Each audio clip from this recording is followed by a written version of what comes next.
Welcome to the Be Real podcast with your hosts, Joe Cebula and Bobby Maximus.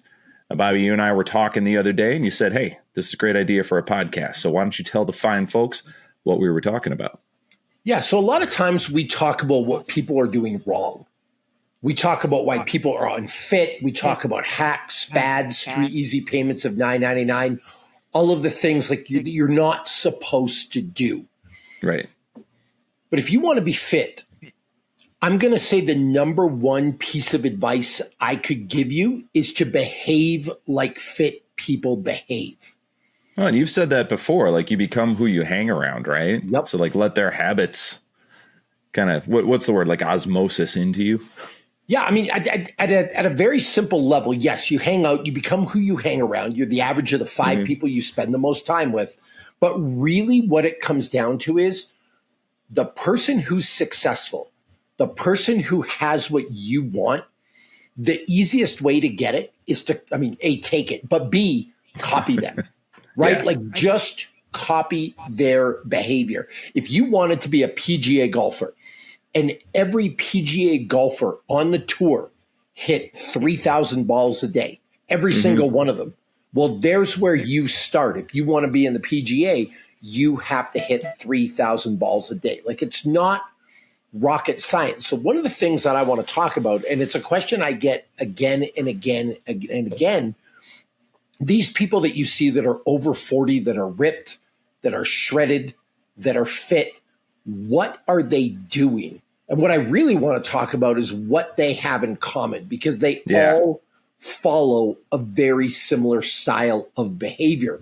And you see these people when you go to the pool, you see them when you go on vacation, you see them when you're eating at a restaurant, and there's not many of them. I'm going to say they're the 1% of society, but they all behave in similar ways.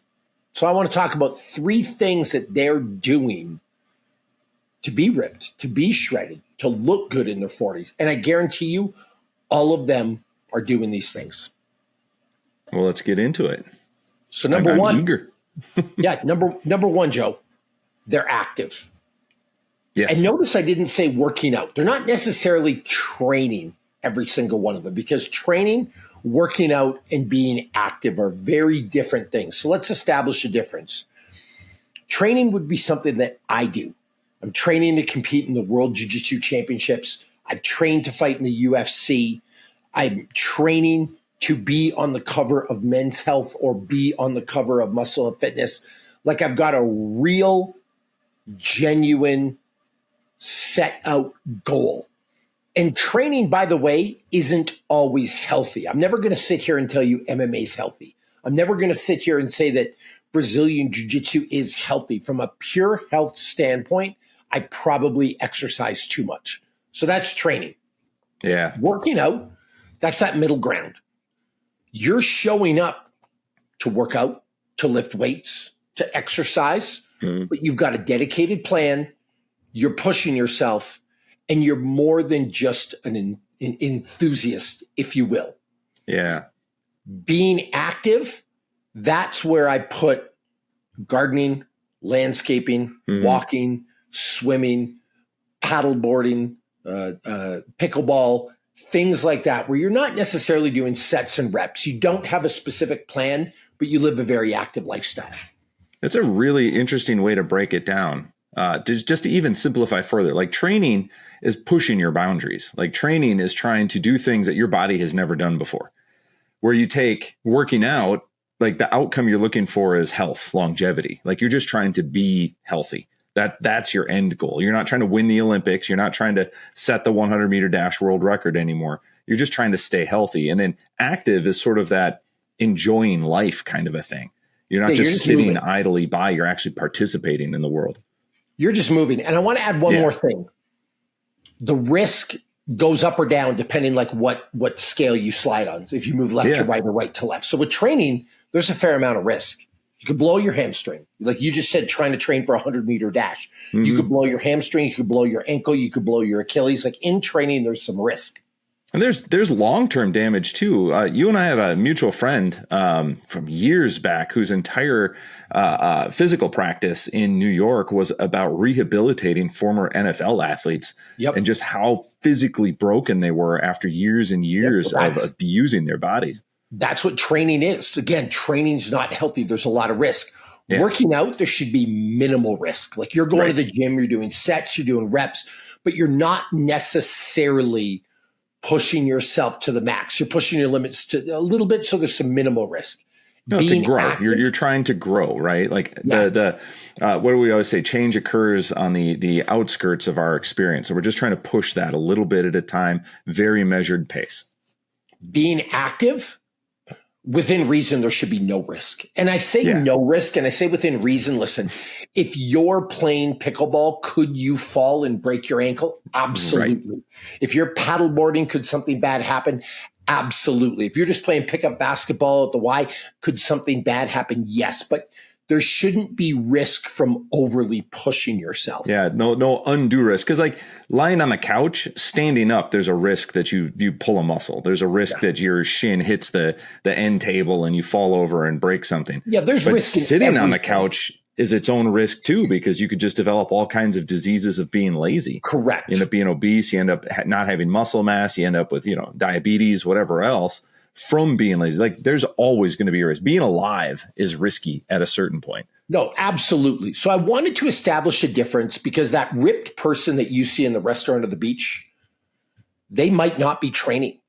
Yeah. They might not be working out. Like they may simply be active. And you would be shocked what an active lifestyle will do. I have a person right now that's trying to lose weight. They want to get fit and they're really, really struggling. They're struggling with feelings of shame, embarrassment, going to the gym and not being able to bench press a certain amount of weight. They can't do a pull-up. They can't do a dip. They can only do 3 push-ups. My advice to them was just walk every day for an hour. If you walk every day for an hour for 6 months, I've seen people lose 50 to 60 pounds on that alone, Joe. So if you live an active lifestyle, if you're playing pickleball for an hour hard on Monday, and a good pickleball game could be, burn a lot of calories. Yeah. On Tuesday, if you're doing some landscaping, you're shoveling, you're moving rocks, you're doing various type of things. On Wednesday night, you go to your Celtic dance class. Like how many steps do you take in a class? 12,000, 15,000? Like you're burning a lot of calories. Thursday, maybe you go to the Ninja Warrior Park with your kids or like the Sky Zone. That's Friday. That's Friday. Right? And you're bouncing up and down and you're moving and stuff. And then Friday, maybe you play some basketball or maybe you do some you're going to be a fairly fit individual if you just maintain an active lifestyle. And these people are all maintaining an active lifestyle. I'd push it a step further. They're probably at a minimum working out 2 days a week because weights will give you a nice physique. Weights will make you feel good. If a Hollywood star gets prepped for a movie, like when Michael B. Jordan got prepped for Creed, they didn't say just go be active for an hour a day. He's probably lifting some weights. So these people are probably lifting some weights, but at a minimum, they're living an active lifestyle and they're doing it every day. I know you open your social media and you see them watching TV or you see them on their favorite streaming service or you see them at an event or you see them posting about their fantasy football league, but they're not doing that 24/7, 365, right? You're only getting a window into a brief moment in their life. They're probably more active than the average person if they look like that. Yeah. And I want to add this too, Joe. We live in an age of Ozempic. We live in an age of TRT where people are taking these pills. That stuff doesn't just work by itself either. Now, Ozempic does. Ozempic will cause you to lose a bunch of weight, and that's great. But even the people that are on Ozempic, they're generally doing things, they're probably living a more active lifestyle because when you decide to go down that road, you're probably also watching what you eat. You're probably also being a little more active. And then when you look at TRT, it's not like you just inject the stuff and you automatically become better. Yeah, You people still gotta go confuse it with lift the weights. like the super soldier serum, right? Yep. Of like, I just need these injections and then I'll look like Captain America Yeah, in it doesn't work 15 like that. minutes. Yeah. You've still got to do some work. So Mhm. activity is going to be number one. Number two, they're probably eating healthy. And I use the word healthy, although I don't know if I want to use that term. Good's not a better term either. But they're probably eating the right way, I would say or they're eating purposefully. purposefully, more often than not. Mhm. Like we talk about the 90-10 rule. 90% of the time they're doing everything right. And that's probably what these people are doing. And the more Yeah. ripped somebody is, the more fit somebody is, the harder they're probably working out. I should have talked about that earlier, but they're probably eating healthier more often than not, right? Like my guess is the person that eats 95-5 looks better than the person that's eating 90-10 and the person that's eating 80-20. Now, this is multifaceted. There's genetics. You can't compare people. But I'll tell you, Joe, when I'm 100% dialed and not cheating at all, I look and feel better than when I'm 90-10 or when I'm 80-20 or 70-30 or whatever that is. But these people are eating good, healthy, nutrient-dense food. They've got a handle on their calories. They've got some handle on their macros. I'm going to say 90% of the time. And the thing I want to call out is I went to a dinner with my wife on Saturday night. And I had the French fries. I ordered this Wagyu steak. It was like a 10-ounce Wagyu steak with chimichurri sauce. It was delicious. And it came with like a Parmesan truffle fry. And I ate the fries because they were good. Frankly, I eat healthy all week. I earned them. I wanted them. They looked delicious. They were made in-house, whatever. There would be people in that restaurant that would be looking at me thinking, wow, that guy's shredded. He's eating French fries. I can eat French fries every day. They're just stuffing their faces. More right? fries. Or you see me post on my Instagram that like last night I had some bread, right? I had some bread soaked in olive oil and charred on the grill. It was 3 ingredients sourdough fine. Or you see that I have some pizza, or you see that I go for some barbecue. The mistake people make is they think then it's okay to go eat like that all the time. Yeah.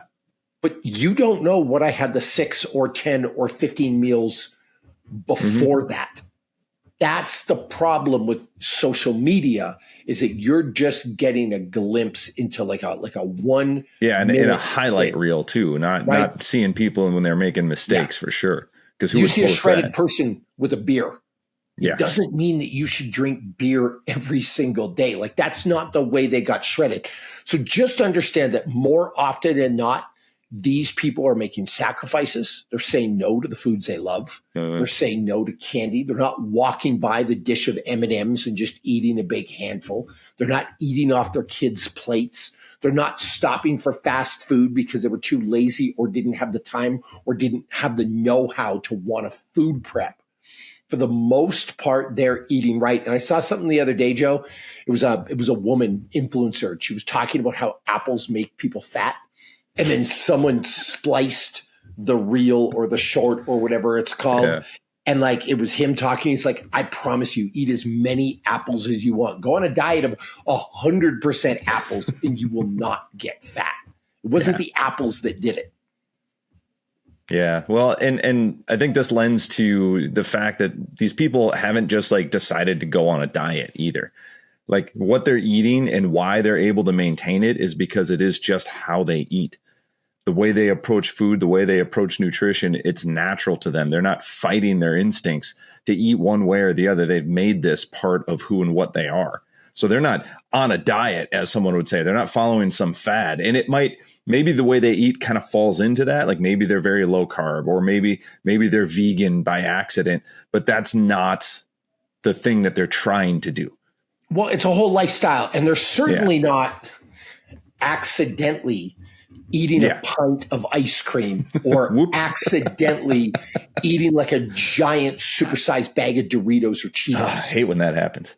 Like, and there's a conscious decision. I was in the grocery store the other day and I walked by one of the end caps, and I'm of the age where I remember Sun Chips being healthy chips. Do you remember they came out? Those were like, these are the chips I can have now. Doritos are trash. Lay's are trash.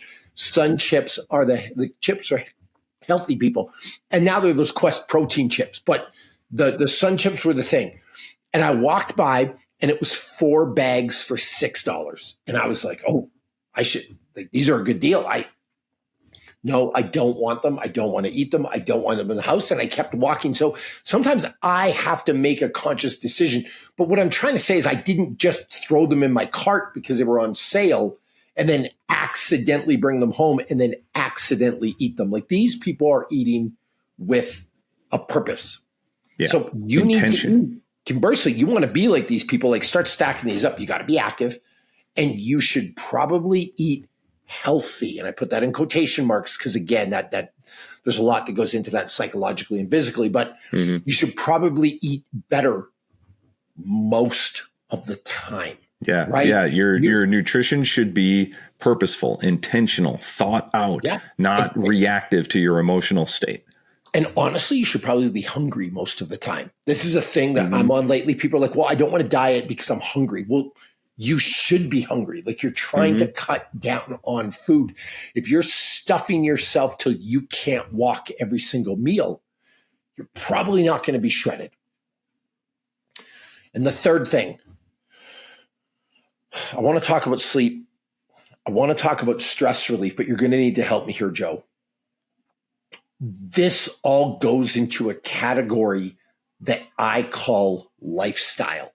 These people are making choices across the board that are conducive with a healthy lifestyle. So sleep, that's an easy one. They're probably sleeping more than less. I'm not going to say they're getting 8 hours a night, but they're probably getting 7. And they'd rather have 6 than 5. And it's a big deal for them if they're going to lose sleep. So these people, they prioritize sleep. They also prioritize stress and self-care. They do more things on a day-to-day basis to mitigate stress and limit stress in their lives. But then you look at the lifestyle part, and I think this is important. And I want to talk to you about your career, your old career when you used to work as a corrections officer, or when you used to work at like Best Buy corporate, right? When I was a cop, there were cops that were fit. There were cops that have kids and still managed to retain their level of fitness. There were cops that were on, did the same job that I did. Because with the police, Joe, you can have a desk job or you can be on the road all the time. So they did the exact same thing I did, and they were fit. There were also cops that were horrifically out of shape. And the ones that were horrifically out of shape would always blame the job, despite the fact there were models all around them of people that managed to figure it out. It wasn't the job. It was the fact that they drank alcohol after every shift. Yeah. Because that's the way they dealt with stress or PTSD or whatever, instead of talking to a therapist or playing a video game or collecting Magic the Gathering cards, like whatever their hobby was. When it was their days off, they never did anything active. Right. When it came time to eat, they would stop the cruiser at McDonald's or Pizza, which is like a Canadian pizza chain. Donuts around the table in the morning. Caesars, or donuts, right? Instead of going into a grocery store and going to the prepared food bar like at Whole Foods and getting some chicken and sweet potato. Like, it was a whole bunch of lifestyle type decisions. Instead of catching up on sleep when they were off, they would go out. They would play golf. They would stay up late in a meaningless, like, kind of fashion, just watching TV or doing nothing. And Joe, you've had those nights. We had a saying as a corrections officer that if the average person watched what we did 99% of the time, they would think that we were the laziest, most overpaid people on the planet. But if they saw what we had to do that 1% of the time, they would never take the job and say we don't get paid enough. And so the mentality is, well, do you train yourself for 99% of the job, or do you prepare yourself for the 1% of the job? Well, I love that. Most people are that 99%. They are hanging out, doing nothing. I mean, I was just going to say you've had these nights, because I had one last night. It's 10:30 at night. I know I should be in bed, and I'm just like sorting through my Magic the Gathering cards. I'm playing Dragon Quest 3 on the Nintendo, and I'm like, what am I doing right now? Like, I need to go to sleep, and I have the wherewithal to do that.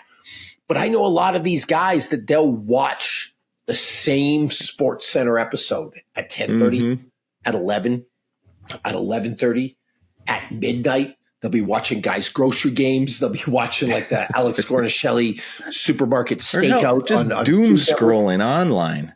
Like there's right? plenty to doom scroll about. I promise you, the world will still be falling apart tomorrow. Instagram, they're watching Fallout, they're watching Amazon Prime. Like they're doing something. They're not prioritizing their sleep. And that to me goes in that lifestyle decision. Like what kind of lifestyle choices are you making across the board? And I want to wrap the podcast up with this, Joe. The irony of this entire thing.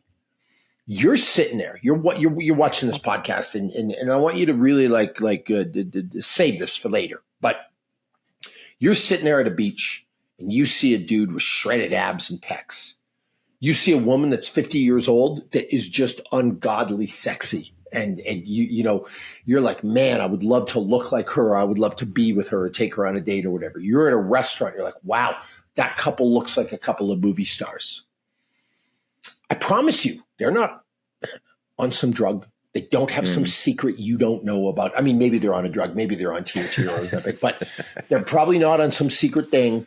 They probably don't have some secret supplement. They don't have a workout program you don't know about. It's not their trainer.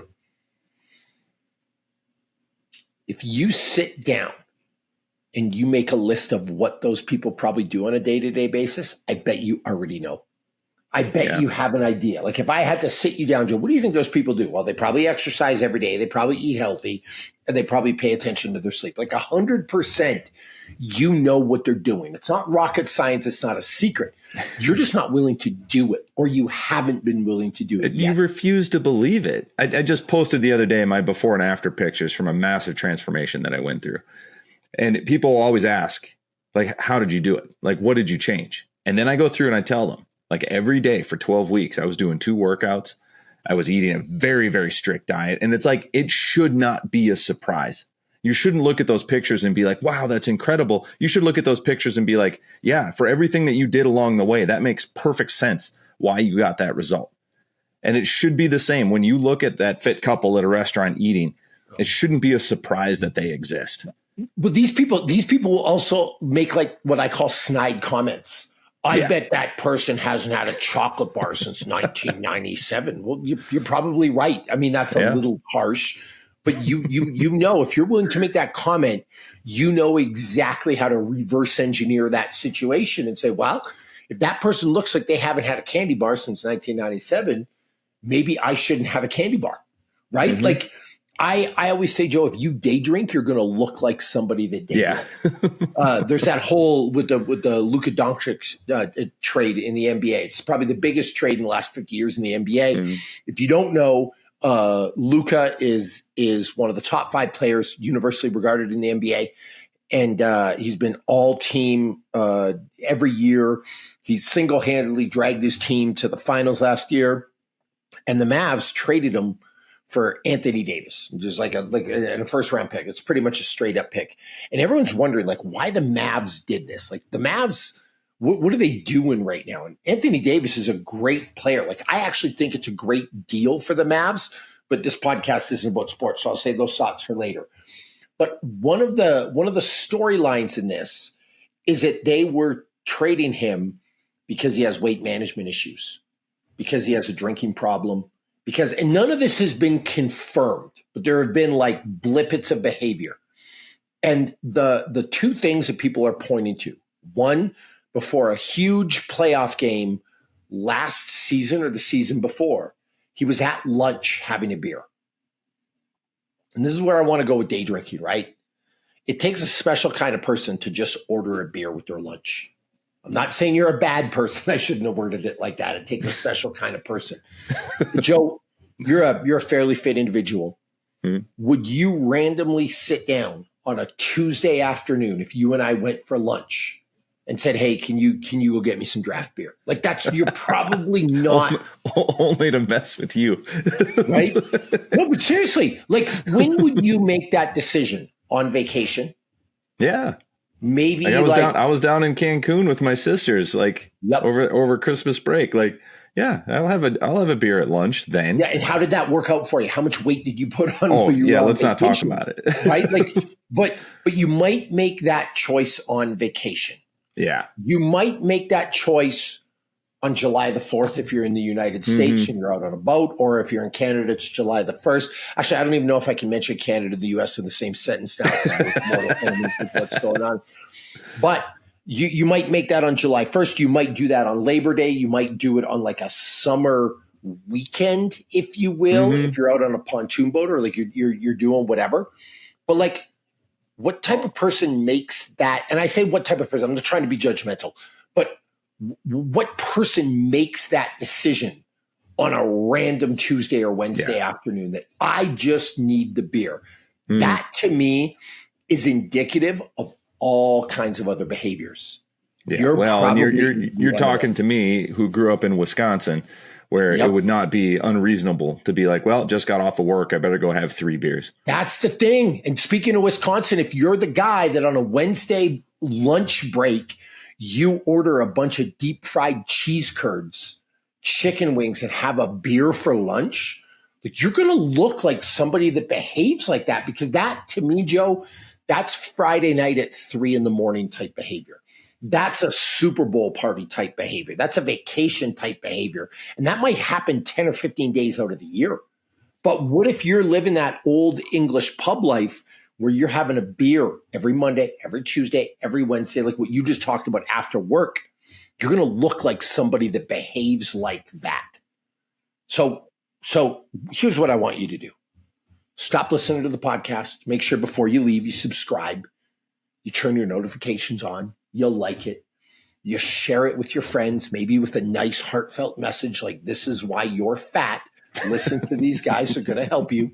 Maybe don't say that. Actually do it. People need more tough love in this world. But I want you to go away from this podcast, and I want you to think about what we said and how the fit person behaves, and literally just start to behave like that. Like, it's as simple as when you go to pick a food out of the fridge, would a shredded person eat this? It's a pretty easy, right, Joe? And like, think about it, like, right? Like broccoli. I have something for this. I love it. Find this picture in particular, and you got to hang this on your fridge. What would this guy eat? So you can be judged by your food choices when you take them right? home. But what would that guy eat if you're pulling Doritos out of the cupboard or whatever? Like, that guy's probably not eating that. So it's like literally that easy. A blueberry probably on the menu.